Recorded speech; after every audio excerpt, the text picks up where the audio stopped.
Hello friends, चलिए आज की क्लास शुरू करते हैं। आज हम लोग दो चीज़ें देखेंगे। एक देखेंगे संविधान में जितने भी आपातकालीन उपबंध हैं, चाहे वो राष्ट्रीय आपातकाल, चाहे राज्य आपातकाल और चाहे वित्तीय आपातकाल, तीनों के बारे में चर्चा करेंगे।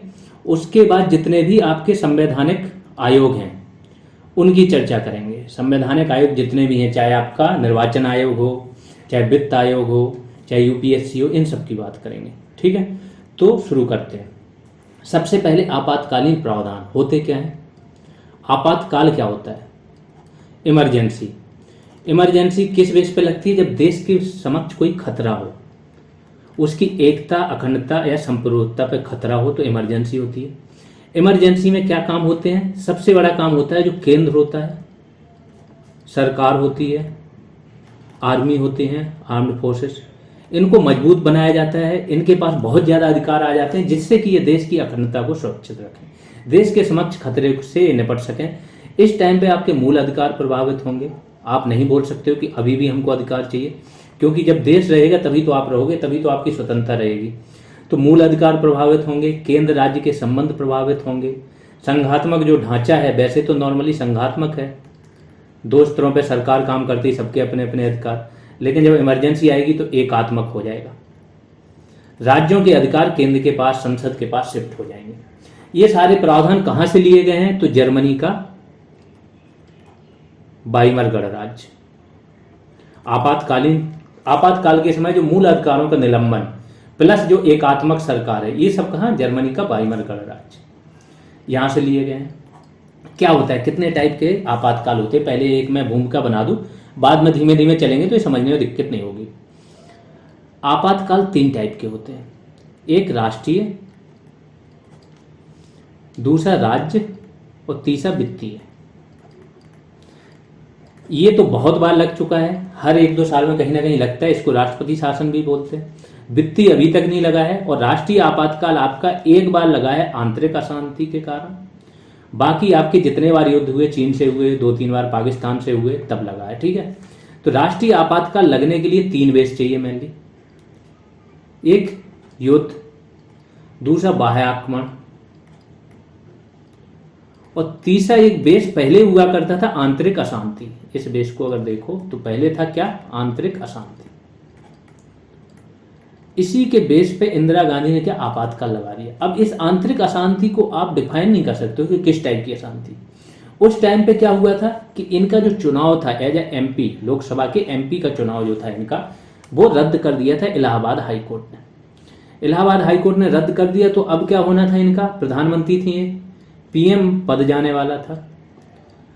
तो फिर इन्होंने क्या किया? एक तो ये चीज हो रहा था, दूसरा देश में आंदोलन चल रहा था उस टाइम पे, संपूर्ण क्रांति चल रही थी। जयप्रकाश नारायण आंदोलन कर रहे थे, यहाँ पे मोरारजी देसाई। क्योंकि जयप्रकाश नारायण को तो गद्दी चाहिए नहीं थी, तो मेन नेता तो यही थे, और मोरारजी देसाई बाद में पीएम बन गए। ठीक है, संपूर्ण क्रांति के समय क्या है? जनता से आह्वान किया जा रहा था, इनके खिलाफ पूरी जनता हो चुकी थी। इसके बाद दूसरा आह्वान आर्म्ड फोर्सेस से कर दिया इन्होंने, दिल्ली में जाके जो आर्म्ड फोर्सेस होती हैं उनसे भी बोल दिया जयप्रकाश नारायण ने कि तुम इनकी बात मत मानो, जो इनके संवैधानिक वो चीजें नहीं मानो। तो यहां से इनने बेस बनाया कि भड़काया जा रहा है देश के खिलाफ, आर्म्ड फोर्सेस को भड़काया जा रहा है, जगह जगह हिंसा हो रही है देश में, थोड़ा सा वो चीज है, और इसको आंतरिक अशांति का नाम दिया। और जस्ट पीएम जाके मिली राष्ट्रपति से, प्रेसिडेंट से, और सीधा मौखिक रूप से बोल के इन्होंने इमरजेंसी लगवा दी 25 जून की रात को। अब यहां पे इमरजेंसी लगी, 2 साल तक रहे सबके मूल अधिकार, जितने भी नेता थे विपक्ष के, सबको जेल में डाल दिया गया रातों रात। किसी के कोई मूल अधिकार नहीं थे, जितने भी बड़े पत्रकार थे सब जेल में थे, सारी चीजें। लेकिन लगा क्या था? इमरजेंसी इन्होंने लगाई थी संवैधानिक रूप से, जो लूप होल्स थे उनका प्रयोग करके। लेकिन जब इमरजेंसी खत्म हुई, चुनाव हुए, उसके बाद जनता पार्टी की सरकार बनी, मोरारजी देसाई पीएम बने। यहां से जब ये सरकार बनेगी, इसके बाद क्या होगा? ये सरकार जिस वजह से इमरजेंसी लगाई गई थी वो लूप होल्स खत्म करेगी। पहला लूप होल्स ये था कि इन्होंने मौखिक सिफारिश की थी, अब इन्होंने बोल दिया कि मंत्री परिषद की लिखित सिफारिश होनी चाहिए। अब मंत्री परिषद ने एक बार सिफारिश कर दी, इसके बाद उन्होंने दूसरा चीज जो आंतरिक अशांति थी उसको बदल दिया, उसको कर दिया सशस्त्र विद्रोह।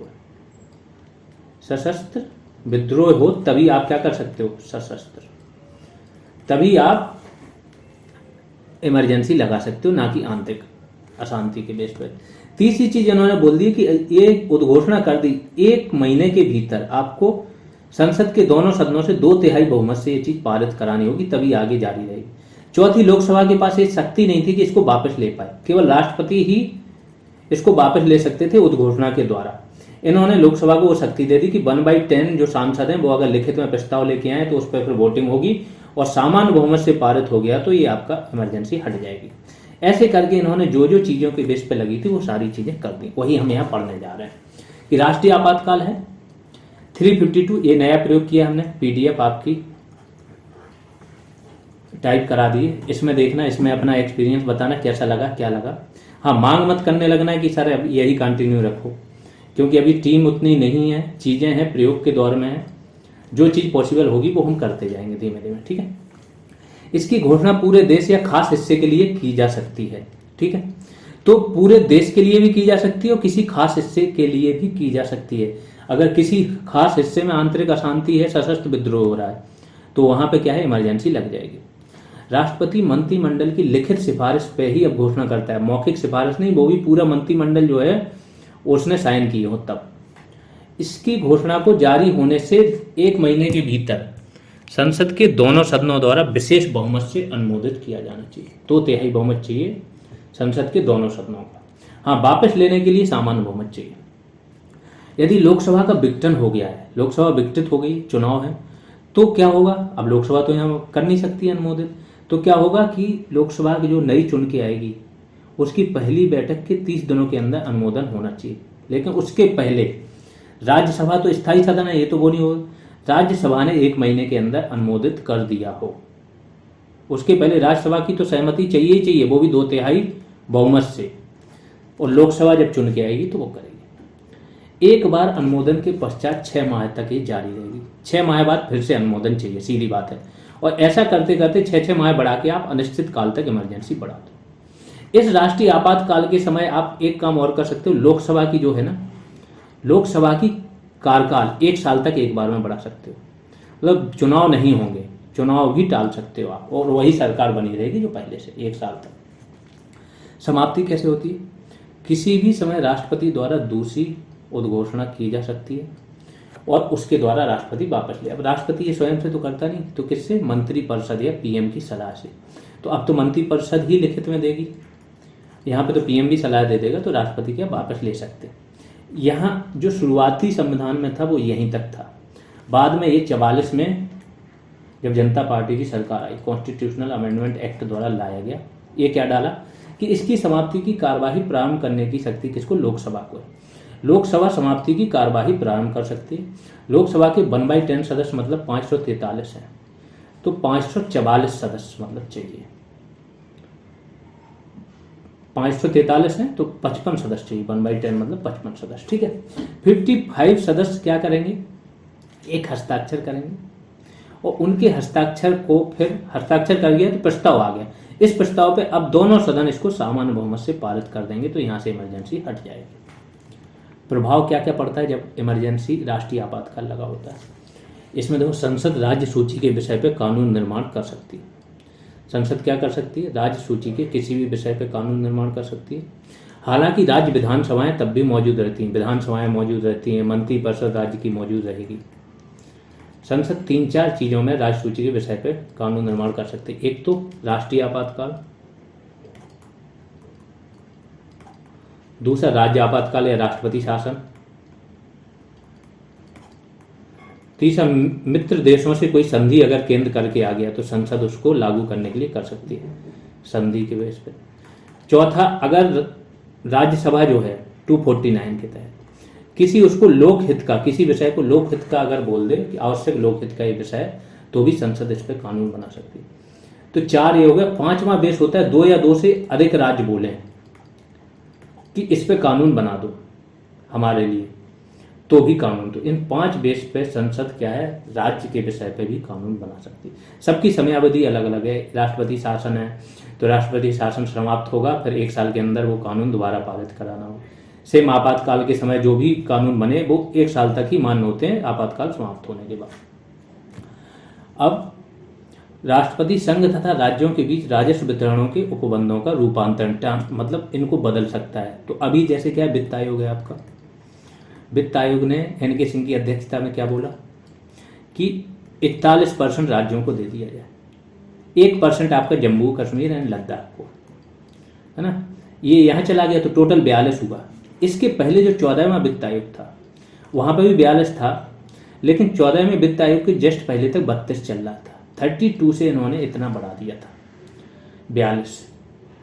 अभी 42 गया है, तो इतने परसेंट जो केंद्र जो कर रहा है राजस्व संग्रह, वो किसके पास जा रहा है, राज्यों के पास। केंद्र के पास मैक्सिमम जितने भी सोर्स, बड़े सोर्स हैं राजस्व के, वो केंद्र के पास हैं, चाहे आपका कॉमर्शियल इनकम टैक्स CIT, चाहे पर्सनल इनकम टैक्स PIT, चाहे GST हो गया, चाहे कॉमर्शियल मतलब कॉर्पोरेट इनकम टैक्स, ठीक है, और जो कॉर्पोरेट गेन टैक्स है वो भी होता है इनके पास। तो जितने भी बड़े बड़े टैक्स है इनके पास हैं, लेकिन यहाँ से वो मिल गई। इमरजेंसी के समय केंद्र को क्या है, पैसा भी बचाना है, तो राज्यों का वो क्या करेगा कि राष्ट्रपति अभी जो आपको मिल रहा है वो तो डायरेक्ट मिलता है, लेकिन फिर जो राजस्व वितरण है राष्ट्रपति इनके उपबंधों का रूपांतरण हो सकता है 32 से 12 कर दे, क्या 12 ही दे पाएंगे, तो इसमें कोई कुछ फिर जा नहीं पाएगा कोर्ट वगैरह। संसद इसकी अवधि एक बार में 1 वर्ष बढ़ा सकती है, ठीक है। जो आपके आपातकाल हैं, नहीं, संसद किसकी अवधि, संसद की अवधि, सॉरी, ये मैं पहले बता चुका हूँ कि संसद की अवधि जो है आपकी बढ़ाई जा सकती है, कितनी, एक बार में 1 वर्ष के लिए। तो चुनाव नहीं होते, वही सरकार बनी रहती है, वही मंत्रिमंडल आपका, वही संसद आपकी बनी रहेगी, ठीक है। अब आगे आते हैं मूल अधिकार। मूल अधिकारों पे क्या प्रभाव पड़ता है, तो देखो अनुच्छेद 20 और 21 कभी निलंबित नहीं होंगे। अनुच्छेद 19 युद्ध और बाह्य आक्रमण के समय अगर हुआ है, युद्ध तथा बाह्य आक्रमण, इसके बेस पर अगर इमरजेंसी लगी है तो स्वतः ही निलंबित हो जाएगा। अनुच्छेद आपका, बाकी के अनुच्छेद के लिए 359 एक अनुच्छेद है, राष्ट्रपति इसके तहत एक ऑर्डर जारी करेगा तो बाकी 20-21 को छोड़ के सारे अनुच्छेद निलंबित हो जाते हैं। तो यही बोल रहा है कि युद्ध और बाह्य आक्रमण से आपातकाल आपका जो है अगर लगा है तो अनुच्छेद 19 आपका स्वतः निलंबित हो जाएगा। अनुच्छेद 359 राष्ट्रपति के आदेश से अन्य मूल अधिकार निलंबित होते हैं 359 के। 20 और 21 से प्रदत्त अधिकारों का निलंबन। 20 में क्या है आपका, no ex facto law, UPPCS में आया था इस बार। क्या होता है कि आप बाद में कानून बना के, जब क्राइम हुआ उस टाइम जो कानून थे उसी अनुसार सजा मिलेगी, बाद में कानून बना के नहीं दे सकते सजा। दूसरी चीज, दूसरा आपका क्या है, एक ही क्राइम के लिए 2 बार सजा नहीं। और तीसरी चीज क्या है, इसमें खुद स्वयं के विरुद्ध आप गवाह बनने के लिए बाध्य नहीं करोगे। 21 क्या है, प्राण तथा दैहिक स्वतंत्रता अधिकार, ये 2 निलंबित नहीं होंगे। बाकी आपका अनुच्छेद 32 भी है जिसमें आप मूल अधिकारों के उल्लंघन के लिए डायरेक्ट सुप्रीम कोर्ट जा सकते हो, रिट पिटीशन सुप्रीम कोर्ट जारी करती है, ये भी आपका निलंबित हो जाता है। क्या न्यायिक समीक्षा हो सकती है कि नहीं, तो मिनर्वा मिल्स एक वाद था, उसमें सुप्रीम कोर्ट ने बोला कि 2 अगर बेस बने कि या तो दुर्भावना के आधार पर लगाया गया या असंगत तथ्यों के आधार पर हो, तो इसको क्या है, हम न्यायिक समीक्षा की जा सकती है। तो कोर्ट को फिर ये अधिकार है, अगर न्यायिक समीक्षा की उस बेस पे, और वहां पे कोर्ट हटा भी सकता है क्योंकि समीक्षा हो रही थी आपका निर्णय सही है कि नहीं। दूसरा है राज्य आपातकाल 356, ये क्या है, इसको क्या बोलते हैं, राष्ट्रपति शासन भी बोलते हैं। बहुत बार लगा है। इंदिरा गांधी ने तो, जब इंदिरा गांधी दोबारा चुन के आई थी जनता पार्टी की सरकार के बाद, तो जितने भी नॉन कांग्रेसी सरकार थे सबके यहाँ पर राष्ट्रपति शासन लगा दे रही थी, कोई भी थोड़ा सा भी बेस मिलता था। वैसे बेस क्या होना चाहिए कि राज्यपाल की सिफारिश पर राष्ट्रपति द्वारा लगाया जाता है। राज्यपाल यहाँ से सिफारिश करता है कि इस राज्य में संवैधानिक तंत्र विफल हो गया, संविधान के प्रावधानों के अनुरूप कार्य नहीं चल रहा है, तो इसकी विफलता, यही एकमात्र रीजन है। लेकिन क्या होता है, प्रशासनिक तंत्र की विफलता पे भी लगा देते थे, अधिकतर इसी पे लगाया जाता है, प्रशासनिक तंत्र की विफलता, या बहाना खोजते थे क्योंकि वो विरोधी दल है और केंद्र में इनका कोई अपोजिट बैठा है, तो इस वजह से लगा देते। फिर SR बोमई बाद आया, कई बार बता चुका हूं, इसमें इन्होंने बोला कि नहीं, संवैधानिक तंत्र की विफलता पर ही लगा सकते हो आप। प्रशासनिक तंत्र विफल हुआ है तो केंद्र की जिम्मेदारी बनती है कि वो राज्यों को सहायता दे, जो अर्धसैनिक बल है वो भेजे, प्रशासन को दुरुस्त करे। राष्ट्रपति राज्य सरकार को गलती सुधारने की पूर्व चेतावनी भी देनी पड़ती है कि ये आपके यहाँ ऐसी चीजें चल रही हैं, आपको चेतावनी दी जा रही है, आप इसमें सुधार कर लो। प्रक्रिया क्या है, जो उद्घोषणा हुई उसमें क्या है, 1 महीने के अंदर अनुमोदन था राष्ट्रीय वाले में, राज्य वाले में उद्घोषणा के 2 महीनों के भीतर। उसमें विशेष बहुमत था 2/3, इसमें क्या है, साधारण बहुमत है। एक बार में 6 महीने तक बढ़ाया जा सकता है, और ऐसे 6-6 महीने करके आपको टोटल 3 वर्ष से अधिक नहीं बढ़ा सकते। मैक्सिमम कितना, 3 ईयर्स। लेकिन 1 साल से अगर ज़्यादा बढ़ाना है आपको, 1 वर्ष से ज़्यादा बढ़ाना है तो 2 कंडीशन होंगी तभी बढ़ा सकते हो। एक, संपूर्ण भारत में उस राज्य में राष्ट्रीय आपातकाल हो। दूसरा, या तो निर्वाचन आयोग ये प्रमाणित कर दे कि आम चुनाव कराना अभी संभव नहीं है। किस बेस पे, या तो अशांति होगी तभी ये हो सकता है, या वित्त की प्रॉब्लम होगी। तो निर्वाचन आयोग या तो बोल दे कि इस राज्य में अभी आम चुनाव कराना संभव नहीं है, तो आप उसको 1 साल से ऊपर ले जा सकते हो राष्ट्रपति शासन को, नहीं तो 1 साल बाद आपको चुनाव कराने पड़ जाएंगे। 2 बार ही 6-6 महीने करके बढ़ाओगे। लेकिन अगर ये 2 कंडीशन फिट हो रही तो आप इसको 6-6 महीने करके फिर 3 साल तक ले जा सकते हो। आगे आ जाते हैं, प्रभाव क्या पड़ता है। राष्ट्रपति इसमें राज्य मंत्रिपरिषद को विघटित कर देता है, विघटित भी कर सकता है। दूसरी चीज, वो इसको क्या कर सकता है, निलंबित भी रख सकता है, ये भी ध्यान रखना। राज्य आपातकाल होता है तो या तो निलंबित भी होगा या विघटित कर सकता है। संसद राज्य की संचित निधि से व्यय की मंजूरी हेतु राष्ट्रपति को प्राधिकृत कर सकते हैं। तो राज्य की जो संचित निधि है उससे ही सारा पैसा आगे राज्य का विकास होता है, तो संसद उसके लिए किसको, राष्ट्रपति को प्राधिकृत कर सकती है।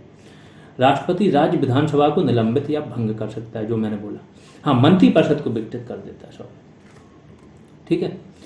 राष्ट्रपति राज्य विधानसभा को निलंबित या भंग कर सकता है।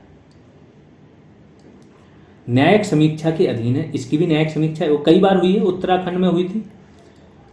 विधानसभा निलंबित नहीं, विधानसभा भंग हो गई थी। मंत्रिपरिषद भी आपकी क्या है, वो तो पूरी भंग हो ही जाती है, विघटित हो गई। इसके बाद भी सुप्रीम कोर्ट ने क्या किया था, इसको पुनर्जीवित कर दिया था, फिर से दिया था कि जाइए आप सदन के पटल पर फिर से विश्वास मत का परीक्षण कीजिए। वो किए थे और कांग्रेस की सरकार फिर से आ गई थी। राष्ट्रपति संसद द्वारा मंजूरी प्राप्त होने के पहले विधानसभा भंग नहीं कर सकता है। तो विधानसभा को अगर भंग करना है, मंत्रिपरिषद तो आप पहले विघटित कर सकते हो, लेकिन विधानसभा को अगर भंग करना है तो राष्ट्रपति को संसद की मंजूरी चाहिए। अब दोनों में अंतर देख लीजिए। राष्ट्रपति शासन किस बेस पर लगता है, संवैधानिक तंत्र की विफलता की स्थिति। इसमें विधानमंडल क्या होता है, आपका भंग हो जाता है। मूल अधिकारों पर कोई प्रभाव नहीं पड़ते, ज्यों के त्यों बने रहते हैं, कोर्ट भी जा सकते हो। संसद विधान बनाने की शक्ति राष्ट्रपति या अन्य किसी प्राधिकारी को प्रत्यायोजित कर सकती है। तो मेनली विधान कौन बनाता है, संसद ही बनाती है। इसके बाद उसको लागू करना राज्यपाल करता है राष्ट्रपति के नाम पर। साधारण बहुमत द्वारा इसको पारित करना होता है 2 माह के अंदर। अनुमोदन, इसकी घोषणा हो गई तो 2 माह के अंदर अनुमोदन। इसमें देख लेते हैं कार्यपालिका और विधायिका। इसमें देखो दोनों कार्यरत रहती हैं राष्ट्रीय आपातकाल के समय, विधायिका भी बनी रहती है, कार्यपालिका रहती। बस इसके पास एक काम भी करती है बट नाम मात्र का, मेन चलती किसकी है, केंद्र की, संसद की। तथा शक्तियां भी बनाए रखती हैं, केंद्र भी विधान बना सकता है। तो केंद्र भी की जगह यहाँ पे अगर प्रैक्टिकली देखो तो केंद्र ही विधान बना के चलाता है जब राष्ट्रीय आपातकाल लगाओ, ठीक है। 2021 को छोड़ के निलंबित संसद राज्य सूची के विषय पर विधान बना सकती है। तो ये 2 पैराग्राफ थे। 20-21 को छोड़ के सारे जितने भी मूल अधिकार हैं निलंबित होते हैं, मूल अधिकारों पर प्रभाव ये पड़ता है। दूसरा है संसद, थोड़ा टाइप कराया तो टाइपिंग मिस्टेक होंगी, स्टार्टिंग है ना, टाइपिस्ट इतने ज़्यादा काबिल नहीं है हमारे। तो सांसद राज्य सूची के विषय पर विधान बना सकती है संसद विशेष बहुमत द्वारा। इसकी उद्घोषणा होने के बाद इसको क्या है, 1 माह के अंदर विशेष बहुमत द्वारा यानी 2/3 बहुमत द्वारा पारित होना अनिवार्य है, ये लिखा है इसमें। और केंद्र राज्य के मध्य वित्तीय संबंध प्रभावित होते हैं। जैसा मैंने बताया कि केंद्र राज्य के जितने भी धन विधेयक होते हैं वो केंद्र के लिए आरक्षित हो जाते हैं, वित्तीय विधेयक भी केंद्र के लिए आरक्षित हो जाते हैं, राष्ट्रपति ही उन पर अंतिम मंजूरी देता है। आगे आएगा वित्तीय आपातकाल, देख लो क्या होता है। वित्तीय आपातकाल 360, इसमें क्या है, ऐसी स्थिति उत्पन्न हो गई हो जिसमें भारत व उसके किसी क्षेत्र की वित्तीय स्थिति या साख खतरे में हो। अभी तक नहीं लगा है, 2 आधारों पर लगता है, वित्तीय स्थायित्व का संकट और दूसरा प्रत्यय का संकट। यानी कि जो आपका 1991 में एक ऐसी सिचुएशन आई थी जब आपका क्या हुआ था, बैलेंस ऑफ पेमेंट इंडिया का नेगेटिव था, जो फॉरेक्स रिजर्व है, विदेशी मुद्रा भंडार, ये क्या हो गया था आपका, बिल्कुल ख़त्म होने की कगार पे आया था, एक सप्ताह का भी नहीं बचा था। तो इंडिया क्या किया था, सोना गिरवी रखा था, फिर जाके IMF से लोन लिया था और अपनी एक न्यू जो होती है इकोनॉमिक पॉलिसी लेके आए थे, वो ओपन कर दिया था। तब से अब देख ही रहे हो, अब तो हर चीज़ बहुत अल्टीमेट लेवल पे जा रही है इंडिया की। $600 बिलियन से ज़्यादा इसके फॉरेक्स रिजर्व रहते हैं। फॉरेक्स रिजर्व एक लिमिट से ज़्यादा रखना वो थोड़ा लाभदायक भी नहीं होता है, क्योंकि इस पैसे का यूज नहीं होता है। इंडिया इसको अब कन्वर्ट कर रहा है, पहले अधिकतर फॉरेक्स रिजर्व डॉलर में थे, अब इंडिया क्या कर रहा है, सोने में कन्वर्ट कर रहा है। सोने में क्यों कर रहा है, इसका क्या फ़ायदा कि अब दुनिया देख रही है कि डॉलर के अलावा और कौन सी मुद्रा है जो अपनी खुद की मुद्रा है उनको बढ़ावा दिया जाए। तो इंडिया अपनी देसी मुद्रा को बढ़ावा दे रही है। डॉलर क्यों आया था मैं बताता हूँ। द्वितीय विश्व युद्ध आपका समाप्त हुआ तो दुनिया भर का जो मैक्सिमम सोना था वो था अमेरिका और फ्रांस के पास। अमेरिका ने बोला कि दुनिया पैसा कैसे छापती है, सोना रख के अपने पास, सोना रख के पैसा छापती है। आप उसकी जगह सोना ना रखो, आप डॉलर यूज करो, क्योंकि सोना हमने रखा हुआ है और जब चाहे हम उसमें सोने में कन्वर्ट करके दे देंगे। यहाँ से डॉलर की एंट्री। अब ये डॉलर का उपयोग इन्होंने इतना गंदा किया है, लगातार जब से करते आ रहे हैं कि दुनिया के सारे देशों में ये प्रतिबंध क्यों लगाते हैं। प्रतिबंध इसलिए थोड़े थे, इंडिया अगर स्थानीय मुद्रा में किसी भी देश से व्यापार करे ये प्रतिबंध नहीं लगा पाए। इनके प्रतिबंध है कि आप डॉलर में व्यापार करना है, उनका जो दुश्मन देश है आप करोगे तो हम आप पे प्रतिबंध लगाएंगे, आप डॉलर यूज नहीं कर पाओगे। सेम चीज इन्होंने रसिया पे की। रसिया के पास भी $600 बिलियन, इंडिया से भी ज्यादा इनके पास वो थे। सोचो, फॉरेक्स रिजर्व आदमी की खुद की मेहनत होती है, उसका देश की जो पूरी सालों की मेहनत होती है, तब जाके वो विदेशी मुद्रा भंडार अर्जित करता है। उन्होंने मेहनत की, एक्सपोर्ट किया, बनाया, वो रखा।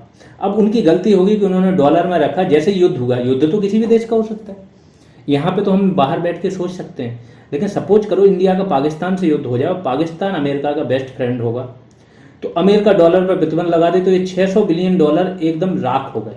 इसको हाथ भी नहीं लगा सकते, ये जो देश की कमाई है, तो देश तो एकदम जमीन पे आ गया। सेम इन्होंने किया रसिया के साथ। इससे पूरी दुनिया की आंखें एकदम तरेल ली, पूरी दुनिया, कि तुम इस जमाने में भी ये सारे काम कर रहे हो, यहाँ तो तुम्हारा हक नहीं। एक तो तुम पे एहसान कर रहे, बोलो कि डॉलर को बढ़ावा दे रहे, डॉलर का यूज कर, और तुमने उनकी गाड़ी कमाई पे ये फ्रीज करने का क्या हक था। तो अब बात हो रही है कि ब्रिक्स जो देश हैं वो कर रहे हैं कि हम अपनी ब्रिक्स करेंसी लेके आएंगे। इंडिया का 27 से ज़्यादा देश हैं जिन्होंने हामी भरी है कि वो रुपए में ट्रेड करेंगे। UAE हो गया, बहुत बड़े बड़े। इसके बाद जो UPI है, UPI आपका इतना पावरफुल टूल है इंडिया का, इतना बड़ा इनोवेशन है कि इतना इजी मनी ट्रांसफर दुनिया के किसी भी देश में नहीं है जितनी इजीली यहाँ हो रहा है। और छोटे से छोटा आदमी कर रहा है आजकल। देखो 10 रुपये का, 2 रुपये का भी ट्रांसफर हो रहा है।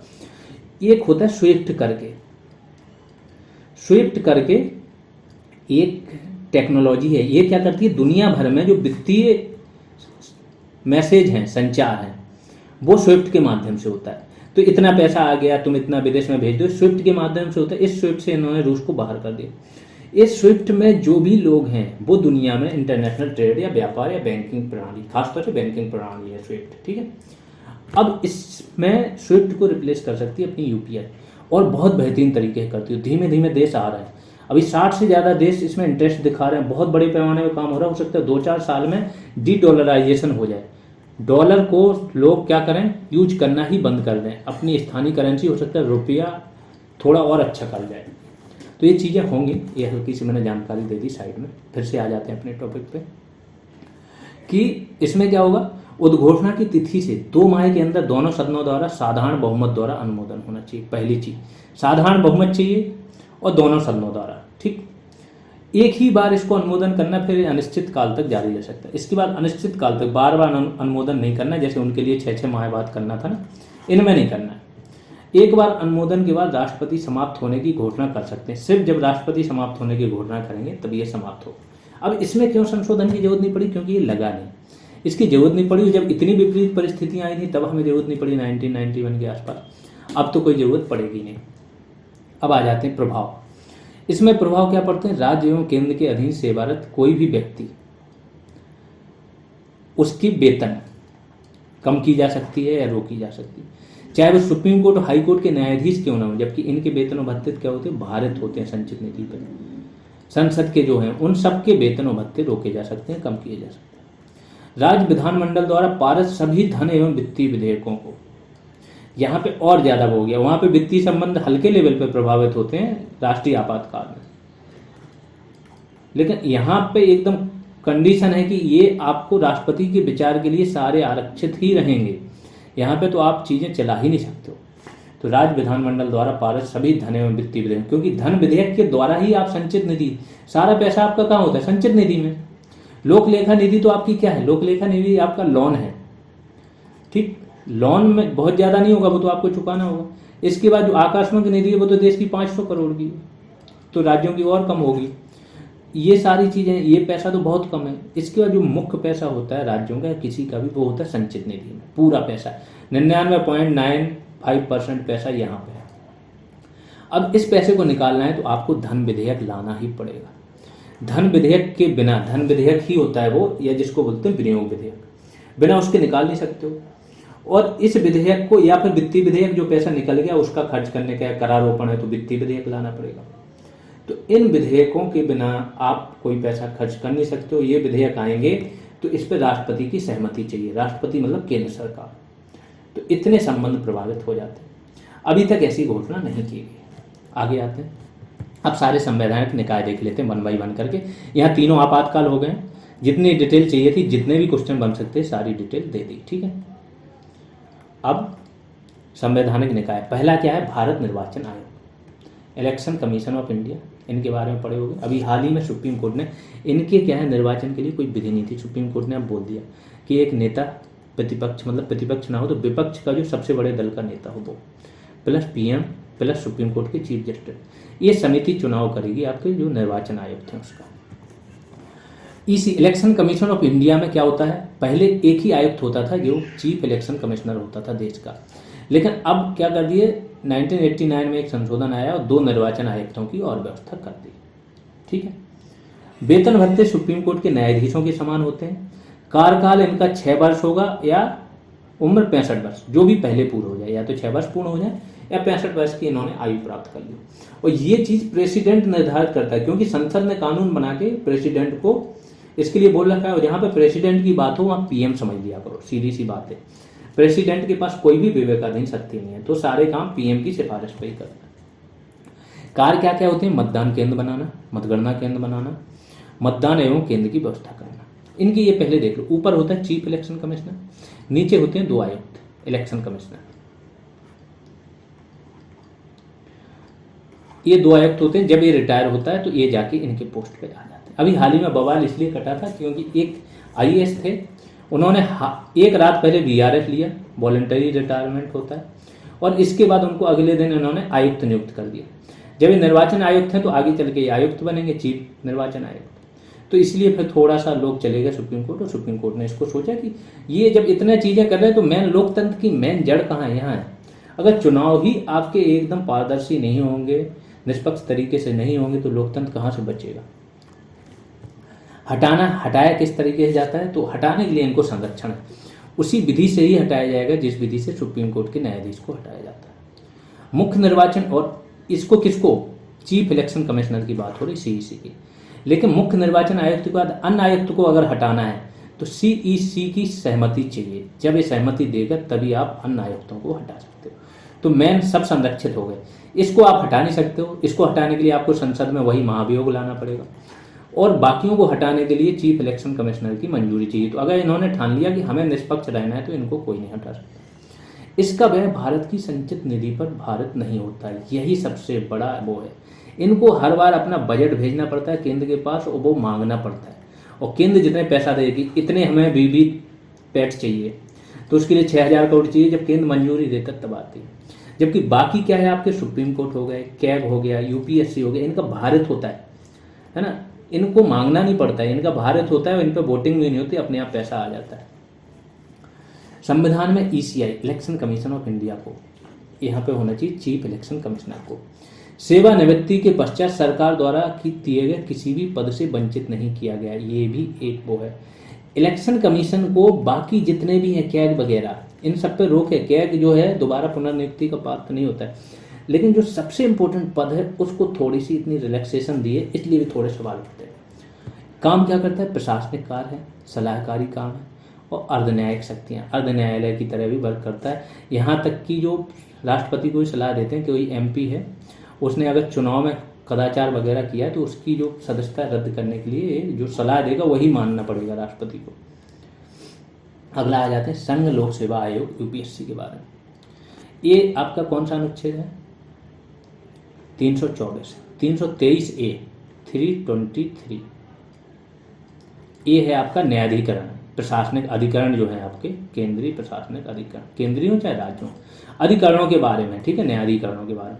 तो सेंट्रल एडमिनिस्ट्रेटिव ट्राइब्यूनल भी 323A के तहत आता है। ये भी क्वेश्चन आपका पूछा जाता है, अनुच्छेद पूछे जाते हैं। एक में सारे अनुच्छेद आ जाएंगे, अभी बाद में वीडियो आएगा जिसमें अनुच्छेद, सारे भाग, अनुसूचियाँ ये सब दे देंगे क्लब करके, ठीक है। तो संघ लोक सेवा आयोग ये 315 से 323 तक जाता है। 323A आपका न्यायाधिकरण से संबंधित हो, 324 से इलेक्शन कमीशन शुरू होता है और 324 के बाद 326 आता है, एक इम्पोर्टेंट। 326 क्या है आपका? जो सार्वभौमिक वयस्क मताधिकार, वयस्क मताधिकार इससे संबंधित है। इसके 330 तक ये जाते हैं जो इनके चुनाव हैं उनमें न्यायालय के हस्तक्षेप से रोका गया है। राज्य विधानमंडल को भी कानून बनाने का अधिकार दिया है 29 में है। इसके बाद केंद्र को भी, संसद को अधिकार दिए। तो ये सारी चीज़ें हैं जो इम्पोर्टेंट थे 324 और 326। अब 315 से 323 तक देखते हैं। अध्यक्ष तथा सदस्यों की नियुक्ति कौन करता है? राष्ट्रपति। सदस्यों की संख्या भी कौन निर्धारित करेगा? राष्ट्रपति। 1+9 भी हो सकती है, 1+11 भी हो सकती है। योग्यता, इनके लिए कोई विशेष योग्यता निर्धारित नहीं है। इतना ही लिखा है कि लोक सेवा में, लोक सेवा होती है चाहे केंद्र के अधीन हो चाहे राज्य के अधीन हो, सरकारी नौकरी में 10 साल तक सेवा की हो, बस इतना इसमें है। लेकिन मेनली ये रखते हैं जो अच्छे विशेषज्ञ होते हैं उस विभाग के, खासतौर से अगर जैसे UPSC है तो अधिकतर मिलेंगे IAS, कुछ PCS, सीनियर PCS हैं। आयोग के आधे सदस्यों ने 10 वर्ष तक भारत सरकार या किसी राज्य सरकार के अधीन कार्य किया हो, यही है जिसको लोक सेवा बोलते हैं। 6 वर्ष तक रहेगा या 65 वर्ष, जो भी पहले पूर्ण हो जाए। सेवा शर्तें इनकी राष्ट्रपति तय करते हैं। किस बेस पे हटाया जा सकता है? या तो दिवालिया, या लाभ का पद, या मानसिक व शारीरिक अक्षमता के आधार पर हटाया जा सकता है। साबित कदाचार, कदाचार मतलब इन्होंने अगर जैसे भ्रष्टाचार किया, कोई आरोप लगे और वो साबित हो जाए, तो अगर कदाचार के आरोप लगे तो सुप्रीम कोर्ट में जांच अनिवार्य हो, फिर जो निर्णय दे वो बाध्यकारी होगा, फिर हटाया जाए। UPSC के अध्यक्ष सदस्यों के वेतन भत्ते, इनके वेतन भत्ते देखो कहाँ है, भारत हो रहे हैं संचित निधि पे। अध्यक्ष पुनर्नियुक्ति या भारत सरकार, यहाँ पे देखो दूसरी चीज कि पुनर्नियुक्ति या भारत या राज्य सरकार के अधीन किसी पद पर नियुक्त नहीं होगा। इसमें क्या होता है, जैसे UPSC का सदस्य है, UPSC का सदस्य अगर है तो वो UPSC का अध्यक्ष बनने के लिए पात्र होगा।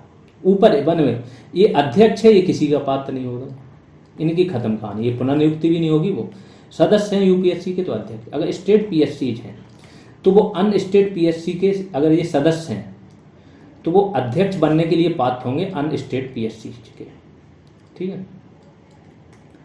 और UPSC के सदस्य बनने के पात्र होंगे और UPSC के अध्यक्ष, मतलब एक लेवल अप जाने के तो पात्र होंगे, लेकिन दोबारा उस पद पर रहने के पात्र नहीं होंगे। प्लस अगर लेवल ऊपर नहीं बचा तो आप किसी पुनर्नियुक्ति के पात्र नहीं होंगे, सीधी सी बात है।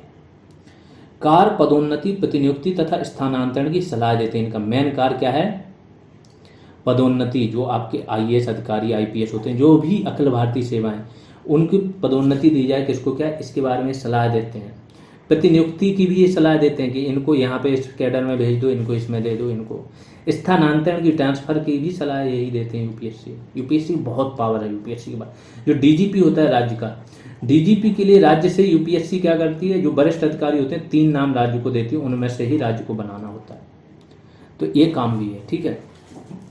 अब आगे आते हैं। 2 या 2 से अधिक राज्यों के अनुरोध पर संयुक्त भर्ती परीक्षा भी UPSC आयोजित कर सकता है। जैसे 2 राज्यों में बोला कि हमारे राज्यों की एक साथ आप PSC परीक्षा ले लो तो UPSC कर सकता है। परामर्श देता है, परामर्शी निकाय। जितने भी आयोग हैं उनके बारे में एक चीज़ बार बार बताता हूँ, फिर से बता रहा हूँ कि ये सारे आयोग जितने भी होते हैं केंद्र के, वो सारी अपनी रिपोर्ट राष्ट्रपति को देंगे, वार्षिक रिपोर्ट बनाते हैं। राष्ट्रपति इस रिपोर्ट को संसद के पटल पर रखवाते हैं, फिर संसद में इस पर चर्चा हो सकती है। या संसद के पटल पर रखवाना मतलब देश के सामने पहुंच गई वो बात, ठीक।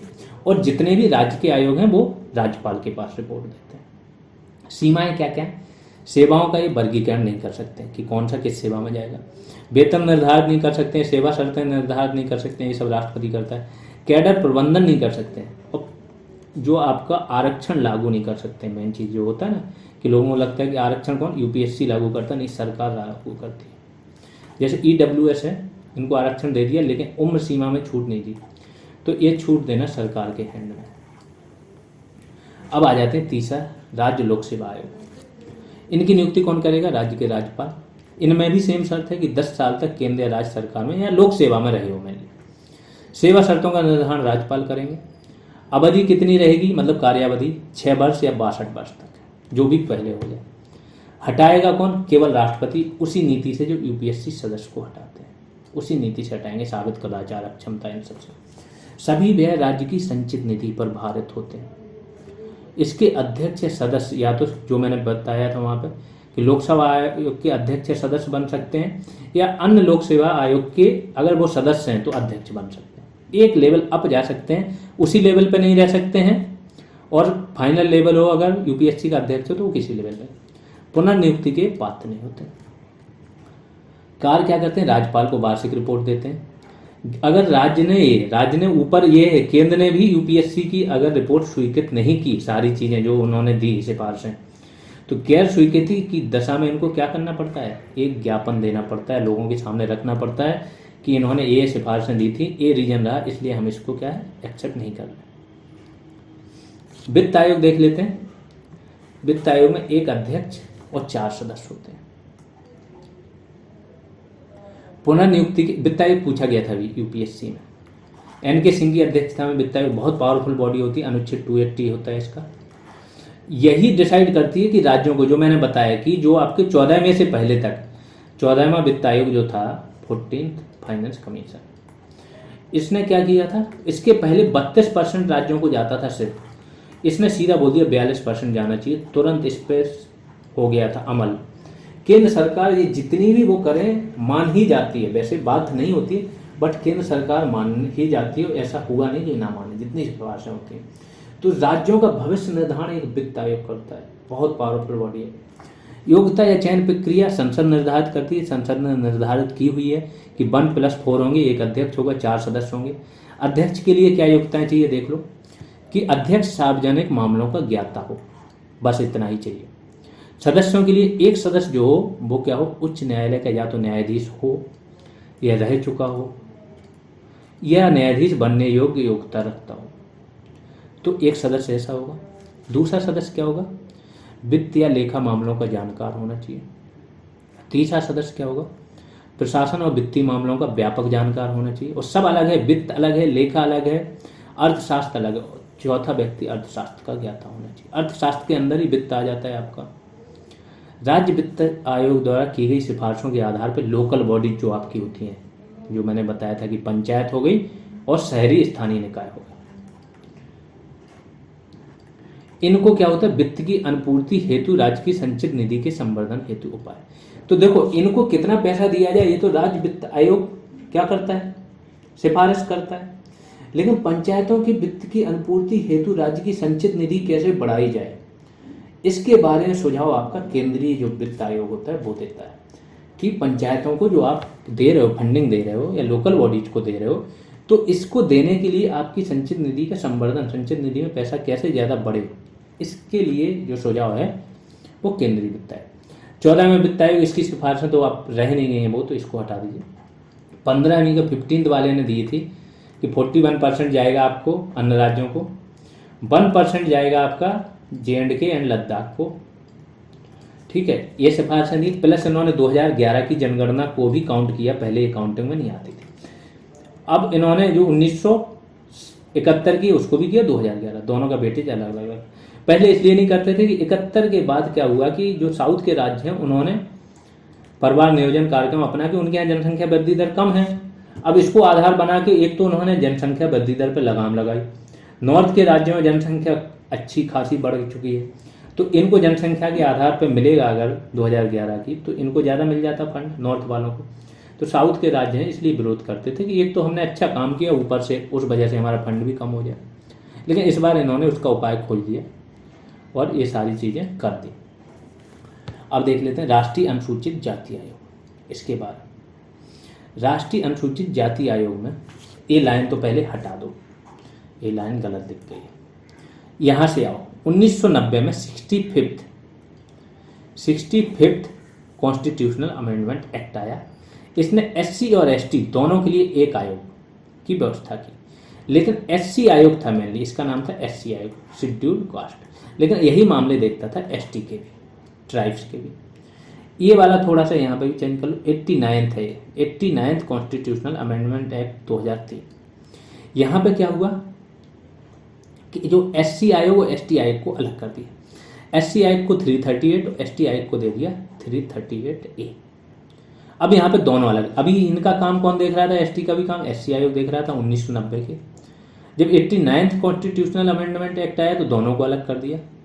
एक अध्यक्ष, एक उपाध्यक्ष और 3 सदस्य होते हैं, अवधि 3 वर्ष का कार्यकाल होता है। लेकिन क्या हुआ कि ये जो एससी आयोग था इसको काम सौंप दिया गया ओबीसी का। ओबीसी के लिए अब यही देखने लगा जो ओबीसी के मामले थे। अब ये नया 102 कॉन्स्टिट्यूशनल अमेंडमेंट एक्ट जो आया, इसके द्वारा क्या किया इन्होंने, ओबीसी को भी संवैधानिक प्रावधान दे दिया 338B में। इनके लिए अलग से ओबीसी आयोग की व्यवस्था कर दी। तो अब एससी से इनके कार्य अलग कर दिए, तो तीनों के लिए अलग अलग हो गए। एससी के लिए अलग आयोग हो गया, एसटी के लिए अलग हो गया और ओबीसी के लिए अलग हो गया। अब जो एक का कार्य होगा वही तीनों का, कि जो जिस वर्ग का आयोग है उस वर्ग की कोई भी शिकायतें हों उन्हें दूर करने हेतु नीतियां उस वर्ग के लिए जो चल रही, तो नीतियों का देखेगा प्रभाव क्या पड़ रहा है, उनमें क्या संशोधन, इसके बारे में सुझाव देगा। उनके उद्धार के लिए, कल्याण के लिए, उस वर्ग के लिए, उत्थान के लिए जो भी नया सुझाव दे सकते हैं वो भी देंगे, प्लस और भी सारी चीज़ें कर सकते हैं। अगला देखते हैं कि जब कोई कार्य या शिकायत की जांच पड़ताल करनी हो तो इसको दीवानी न्यायालय की तरह शक्तियाँ प्राप्त हैं। समन जारी कर सकता है, प्रत्यक्ष हाजिर होने के लिए बोल सकता है पूरे देश में कहीं पे भी, साक्ष्य इकट्ठे कर सकते हैं, बहुत सारे काम होते हैं। ठीक है, यह ओबीसी तथा आंग्ल भारतीय समुदाय के बारे में भी समान कार्य करता था, अब नहीं करता। ठीक है, ओबीसी और आंग्ल भारतीयों के बारे में करता है, अब ओबीसी का अलग से आ गया, तो इसको अपडेट कर लें। राष्ट्रीय दूसरा है राष्ट्रीय अनुसूचित जनजाति आयोग, तो ये मेनली एससी आयोग के बारे में बात हो रही थी। अब राष्ट्रीय अनुसूचित जनजाति आयोग 338A, इनको अलग कर दिया गया था। इनमें भी एक अध्यक्ष होगा, एक उपाध्यक्ष, 3 सदस्य। पेशा का पूर्ण क्रियान्वयन panchayat extension to schedule area, schedule मतलब जनजाति वाले एरिया में, तो इसका पूर्ण क्रियान्वयन इनका भी काम है। और एसटी संबंधित जो मामले मैंने वहाँ पे बताया एसटी से संबंधित, सेम यहाँ पे इनके पास शक्तियाँ होती हैं, और ओबीसी आयोग के पास भी सेम शक्तियाँ होती हैं। अब आ जाते हैं कैग पे, भारत का नियंत्रक एवं महालेखा परीक्षक। ये बहुत इंपॉर्टेंट पद था अनुच्छेद 148 के तहत। एक तो हर चीज़ का अनुच्छेद याद रखा करो। इसको भीमराव अंबेडकर ने बोला था कि भारतीय वित्त का, लोक वित्त का संरक्षक है ये व्यक्ति, और इसको देखना बहुत सारे संरक्षण प्रदान किए गए। लेखा परीक्षण तथा लेखा विभाग का एक प्रमुख होता है, लोक वित्त का संरक्षक होता है, अवधि 6 वर्ष या 65 वर्ष की आयु तक। हटा कैसे सकते हैं, उसी तरह से जैसे सुप्रीम कोर्ट के न्यायाधीश को हटाया जा सकता है। तो एकदम इनको पूर्ण संरक्षण मिला है, महाभियोग लाना पड़ेगा, 2/3 बहुमत से पारित कराना पड़ेगा। वेतन भत्ते सेवा शर्तें संसद निर्धारित करेगी, और एक बार जो कर दी उसमें अलाभकारी बदलाव नहीं किया जा सकता, तो संसद ने कर रखी है। पद छोड़ने पर भारत सरकार या अन्य राज्य सरकार के अधीन कोई पद धारण नहीं करेगा, ये सबसे इम्पोर्टेंट है। किसी भी पद के लिए ये पात्र नहीं होते। वेतन भत्ते सब संचित निधि पे भारत होते हैं, दैट मीन्स इनको मांगना नहीं पड़ता पैसा। शक्तियाँ क्या हैं, केंद्र की लेखा परीक्षा करते हैं, राज्य के लिए लेखा परीक्षण और लेखा दो अलग अलग चीज़ें, लेखाओं का परीक्षण और लेखा, ठीक है, दोनों दिखता है। केंद्र के लिए केवल लेखा परीक्षण करते हैं। संचित, आकस्मिकता और लोक लेखा, तीनों निधियों चाहे केंद्र हो चाहे राज्य हो से संबंधित सभी व्ययों, इनसे जो भी व्यय हुए हैं सबका परीक्षण करता है। वार्षिक रिपोर्ट जो मैंने बोला, जितने भी कमीशन होंगे वो रिपोर्ट तो अपने कहाँ देंगे, राष्ट्रपति को देंगे। कैग राष्ट्रपति, और कैग की रिपोर्ट पर कौन करती है, लोक लेखा समिति जो होती है वो संसद में बहस करती है या इसका परीक्षण करती है, कैग रिपोर्ट का।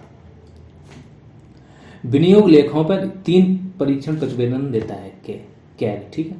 एक विनियोग लेखाओं पर परीक्षण, विनियोग विधेयक वही होता है जब संचित निधि पैसा निकालो। वित्त लेखाओं पर परीक्षण, और तीसरा सरकारी उपक्रम PSU जो है या पब्लिक सेक्टर एंटरप्राइजेज है, ऐसे उद्यम जिसमें सरकारी हिस्सेदारी 50% तक हो या उससे ज़्यादा हो तो उनका भी परीक्षण।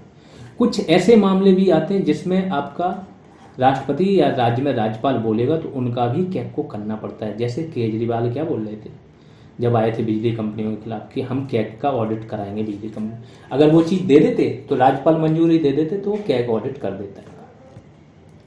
अगला आ जाता है भारत का महान्यायवादी या महाधिवक्ता। महाधिवक्ता आपका राज्य में होता है और महान्यायवादी आपका केंद्र का हेड होता है, इसमें कंफ्यूज मत होना। इसको बोलते हैं अटॉर्नी जनरल और महाधिवक्ता होता है एडवोकेट जनरल। ठीक है। अनुच्छेद 76 के तहत महान्यायवादी की बात हो रही है। योग्यता पहले बता चुका हूँ कि योग्यता वही होनी चाहिए जो सुप्रीम कोर्ट के न्यायाधीश बनने वाली योग्यता होनी चाहिए। राष्ट्रपति के प्रसाद पर्यंत ये रहते हैं पद पे। सरकारी कर्मचारी की श्रेणी में नहीं आते हैं, ये ध्यान रखना है। इसीलिए ये प्राइवेट प्रैक्टिस भी कर सकते हैं, निजी वकालत, लेकिन कुछ शर्तें होती हैं। एक तो सरकार के खिलाफ सलाह नहीं दे सकते हैं। दूसरा, क्रिमिनल केस लड़ने के लिए अगर इनको सरकार की क्या है परमिशन लेनी पड़ती है। किसी भी क्षेत्र की, भारत के राज्य क्षेत्र की किसी भी अदालत में जाके ये क्या कर सकते हैं, वहाँ पे बहस कर सकते हैं, मुकदमा लड़ सकते हैं। संसद के दोनों सदनों में भाग लेने, बोलने तथा समिति के सदस्य के रूप में नियुक्त किया जा सकता है, पर मताधिकार इनको नहीं होता। ये मैं पहले भी बता चुका। दोनों सदनों की बैठकों में भाग लेंगे। ऐसे एकमात्र व्यक्ति, देखो एक राज्यसभा में कौन होते हैं, सभापति, राज्यसभा के सभापति, जो राज्यसभा के सदस्य तो नहीं होते लेकिन क्या कहते हैं, सदन की बैठक में भाग लेते हैं, बोलते हैं, सभापति के रूप में कार्य करते हैं तो, और मत बराबर होने की स्थिति में मत भी देते हैं। और लोकसभा में तो जो स्पीकर होता है वो क्या होता है, वो तो लोकसभा का सदस्य रहता है, साथ में स्पीकर रहता है। एक ये व्यक्ति होता है जो दोनों सदनों का ना कोई सदस्य होता है, फिर भी भाग ले सकता है, बोल सकता है। जो संसदीय समितियां हैं उनमें सदस्य बन रह सकता है, सिर्फ मताधिकार नहीं होता है, बाकी सारे का। और दोनों सदनों में जा सकते हैं। सीमाएं क्या होती हैं, भारत सरकार के विरुद्ध सलाह नहीं दे सकते हैं। भारत सरकार की अनुमति के बिना आपराधिक मामलों में अभियुक्त का बचाव भी नहीं कर सकते, क्योंकि आपराधिक मामलों में जो दूसरी तरफ होता है वो गवर्नमेंट होती है पक्षदार। उसमें जो जिसके खिलाफ अपराध किया वो नहीं रहता है, गवर्नमेंट अपने हैंड में ले लेते हैं। अनुमति बिना किसी कंपनी में निदेशक का पद भी नहीं ले सकते हैं। अगला देख लेते हैं, राज्य का महाधिवक्ता, अनुच्छेद 165 और नियुक्ति कौन, राज्यपाल। अब ये वो राज्य में वही सारे काम करते हैं जो वहाँ पे अटॉर्नी जनरल करता है, इसलिए इनके बारे में ज़्यादा डिटेल देने की जरूरत नहीं। फिर देखो, एक भाषाई अल्पसंख्यक वर्ग होते हैं जिनकी भाषा कम लोग बोलते हैं, वो होते हैं भाषाई अल्पसंख्यक। उनके लिए एक विशेष अधिकारी की नियुक्ति राष्ट्रपति करता है। वो कौन सा अनुच्छेद है, 350B। इंपॉर्टेंट था ये अनुच्छेद, पूछा जाता है इसलिए मैंने रख दिया यहाँ पे आपके। हाँ, काम क्या है, अल्पसंख्यक वर्गों के कल्याण संबंधित एक विस्तृत रिपोर्ट राष्ट्रपति को वार्षिक आधार पर देते हैं। योजनाओं के लागू ना होने की ये जांच भी करते हैं जो अल्पसंख्यक वर्गों से रिलेटेड है। दो ही प्रकार के अल्पसंख्यक हैं, ये धार्मिक, दूसरा भाषा है। यहाँ पे आपका ये आज की क्लास समाप्त होती है।